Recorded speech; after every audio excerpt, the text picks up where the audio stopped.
What's up, YouTube? So today I got a free minute in between on some stuff, and I'm going to get Sarah's truck behind me here cleaned up. I'm at my dad's body shop. He's got all the stuff that I would need to be able to try to make the paint a little nicer on this thing. Mopar Nationals is in town up in Columbus, about 2 hours from us. It's a once-a-year deal, and we were going to take this thing up there tomorrow. So since I'm in between, I got a minute. I'm going to get this thing, see how cleaned up we can really get it, and see exactly what we're working with here. So I'm going to jump into that, and I'll catch back up with you guys when I do some work. Okay, so I didn't do a time lapse of cleaning the inside of this thing because I thought that would be painfully boring, but here it is. So if you go back and look in the previous video, I think it cleaned up pretty nice. I used to actually clean cars when I was a kid for my dad at his body shop. So this is nothing that I'm not familiar with doing. That's why I stripe seats, because it's just like in me to, like, when I clean something, I always try to stripe the seats. I don't know what it is, but this 90s model interior fabric, it'll stripe differently than like my 16. Like my 16 Ram, you cannot stripe it like that. It will not make marks like that. So I don't know, I grew up cleaning 90s cars, so this is how I do it. But cleaned up really good. It's not perfect, you know, there's some stuff here and there, just, you know, as to be expected of a 92 model vehicle, but the headliner's in really good shape. The behind the seat, you know, looks nice. Everything is completely all there with this thing. Take you over here, show you the driver's side. This is the worst side. Probably gonna have to replace the carpet at some point. Depends if she can shampoo this, but you know, you can just see where it's had some grease in it, and it's got some wear. But overall, really complete. Not a whole lot of stuff that it really needs, you know. Somebody smoked in it in the past. It's got some cigarette burn holes. So if you were trying to make it perfect, there would, you know, definitely be a couple things that need to be replaced in here. But for the most part, very happy with how it cleaned up. So the next thing that I'm going to do is I'm going to try to buff on this hood. So I'll show you here. Somebody in this thing's previous life, this is where the paint was peeling off the top of the fenders. Somebody has taken a rattle can and tried to beauty this up. Well, when they did that, you can see all the overspray that they got all over the hood, and it's on both sides. So what I'm going to do is I'm going to see if that can come off. Probably use some lacquer thinner and dilute it with 3939, which is a pre-cleaner, and probably try to wipe most of it off to start with, and then take the buffing pad to this and see if I can get that overspray off.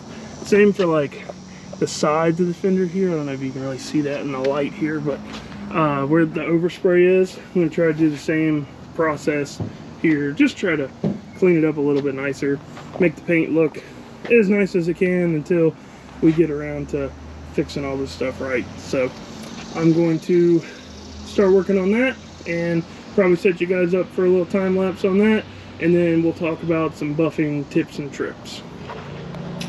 Alright, so this is a rag with lacquer thinner, and this is a squirter of 3939. So I've already got the rag soaked in the lacquer thinner, so I'm going to make sure that I heavily soak this pre-cleaner on there so it dilutes the lacquer thinner. So let's see how well just starting this takes the spray paint off.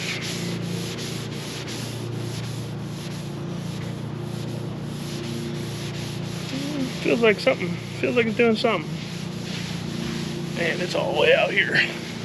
When you spray paint something and don't mask it off, spray paint will go, assuming no wind, it'll go at least 36 inches away from what you're painting. That's why most of your masking paper is 36-inch paper. They also make 18-inch paper, but 36 inches is the good safe number. I think we're getting somewhere, honestly. I definitely feel it smoothing up, but probably gonna have to hit it with a buffer. You can see the black on there. That means we're Definitely doing something.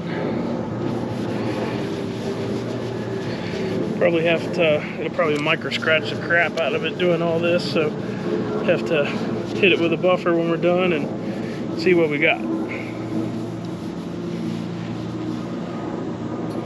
Okay, so I have graduated to getting to work inside the shop here in the AC. My dad got a car done, and so I was able to sneak this thing in here. So let me show you how good that lacquer thinner and pre-cleaner combo worked out. So pretty much got all of the residual overspray off of the hood. I was able to get it all off of the fender. Obviously the top of this fender is, there's nothing you can do with this. This is gonna have to be repainted. So if you have a situation like this, leave it alone. You're gonna do more harm than good trying to do any sort of repair to that. And then the same on the other side here. Got all the overspray off of the hood and the cowl screen. You can see a big difference now. And same with the fender, same peeling, paint fade issue over here, nothing we can do about that. If you guys are gonna do it's a trade, bodywork trade trick, the lacquer thinner and pre-cleaner combo, make sure you don't use it if you have an enamel paint. So if your vehicle was painted like back in the early 80s or something, and it was painted with enamel, you don't wanna use any lacquer thinner on that, because lacquer thinner will actually eat into enamel. And if you're doing it on a base coat, clear coat, like any modern vehicle would be, anything 90s and newer, you want to make sure that you cut it somewhere around 50-50 with the pre-cleaner. And the reason for that is because even with a base coat, clear coat, just straight lacquer thinner, if you leave it sit on this at all, it can eat into the clear coat of the paint. So you don't want to do any of that. We're trying to make things better, not worse. Fortunately, I feel like I am a Renaissance man when it comes to automotive stuff. I've been fortunate enough to grow up in a family that did racing, that had a body shop. Now that I do transmission stuff, I feel like I pretty much can do all of the stuff that everybody thinks is voodoo with vehicles, which is transmissions and paint and body and stuff. So I'm gonna try to show you guys some tips and tricks if you are trying to brighten up or bring back to life a vehicle that you guys might have. So next thing we're gonna do is we're gonna slide a buffer across this thing, and I'll talk about some do's and don'ts of buffing. So first thing before we get into actually using the buffer, any black, flat black moldings, trim pieces, wiper arms, windshield molding, anything that is like a matte black material, basically anything that's not painted, if you're going to be buffing anywhere near those items, you need to tape those off. The reason for that is because if you hit them with the buffer, the buffing compound will burn into those and they will forever be white. So if you don't want your black moldings and wiper arms to be white forever, make sure that you spend a few minutes taping all that stuff off. Everything that I'm working on up here, we're not really going to get into that, so I don't have to do that step, but that's a step that you need to do if we were going to buff the whole vehicle. So the next thing we're going to talk about is compounds. So these compounds, this particular stuff I'm using here is 3M. It's just what my dad's always used. A bunch of different compounds out there. But speaking in the terms of 3M, you have step 1, 2, and 3. Step 1 being the most abrasive, which means it's going to cut into the paint the best. It's something if you just painted the truck and you sanded it to buff it and you were buffing, you would start with a 1, you'd follow that up with a step 2, which is a little bit less abrasive, and then if you were doing any sort of dark color that you were trying to get like to a mirror shine, you would follow that up with a step 3, and that would be your final step other than just waxing it. So for what we're doing here, we haven't sanded it. We're not doing a cut and buff, they call that. So when you hear the term cut and buff, that means that you would actually sand the panel with 1500 or even sometimes 800 if it was really bad. We're not doing that here, so I'm going to start with a step 2 and see how that goes, as opposed to just jumping into the most abrasive step 1, because all I'm really trying to do here at this point is just take the scratches out of it that I put in with the rag when I cleaned everything off, the micro scratches. All right, now when you're using a buffer, you're going to use something around this sort. I'm using an old pad here because this is just an, a panel that's not going to be perfect. So we don't need to start with a brand new pad and ruin a brand new pad. You're going to use just a small amount of rubbing compound on this thing. You don't want to go crazy. Something like that much is honestly more than enough. That might even be a little bit too much.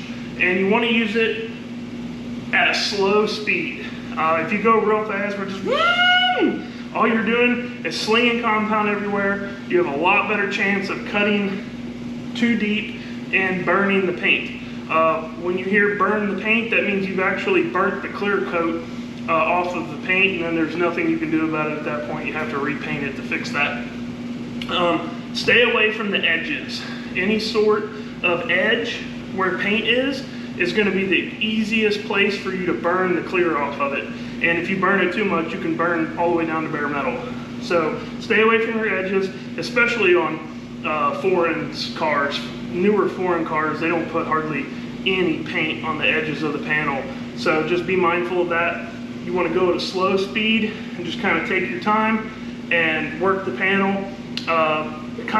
Buffing's kind of an art form. I by no means think that I am some show car buffer. I'm capable of handling this task, but I don't think I'm the guy that would be buffing the show car out. But we'll get to buffing this thing and see what it looks like.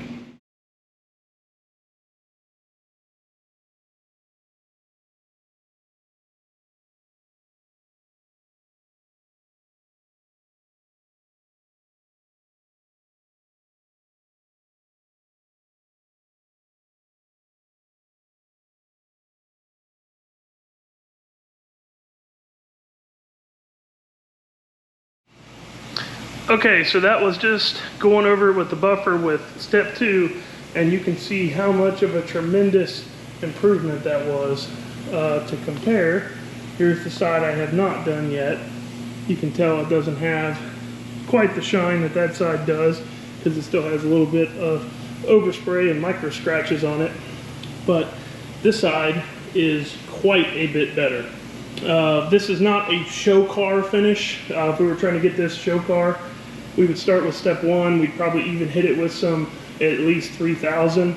But this is something that you guys could more than capable do yourself to really bring the shine back to life. So I am going to go ahead and finish the other side of the hood and then do the fenders, and then we'll see how the fenders turn out.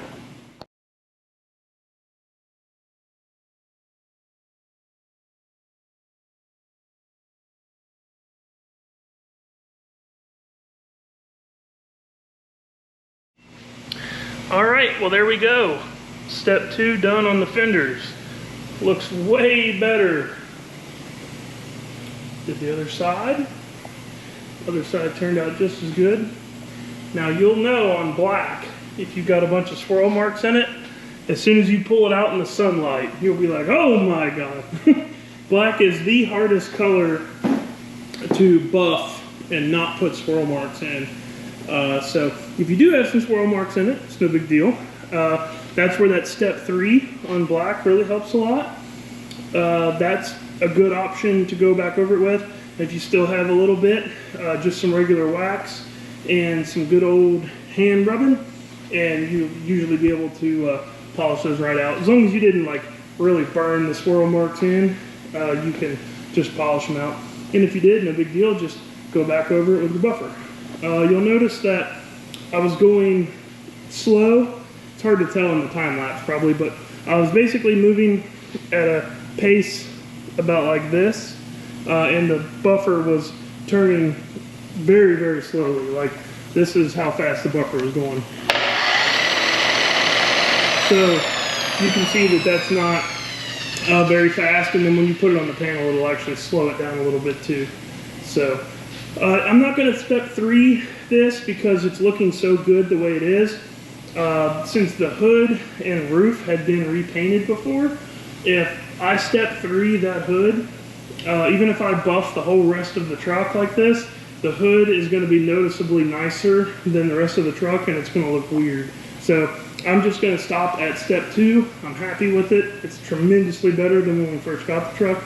I really want to buff the entire truck to see exactly what we've got, but I just don't have time to do that today. So once you buff, you'll notice that there's compound dust all over everything. So once you buff a vehicle out, pull it outside or whatever and wash it, and then at this point you can wax it. So that's probably going to be the next thing I do, just so I can actually get this project done today so we can drive it tomorrow up to the Nationals. Streetcar Takeover is actually in town this weekend, and I've never been to one of those, so I think we're actually going to go over there tonight. So I'm going to get this thing washed up, finalized up, and we'll probably end this video here.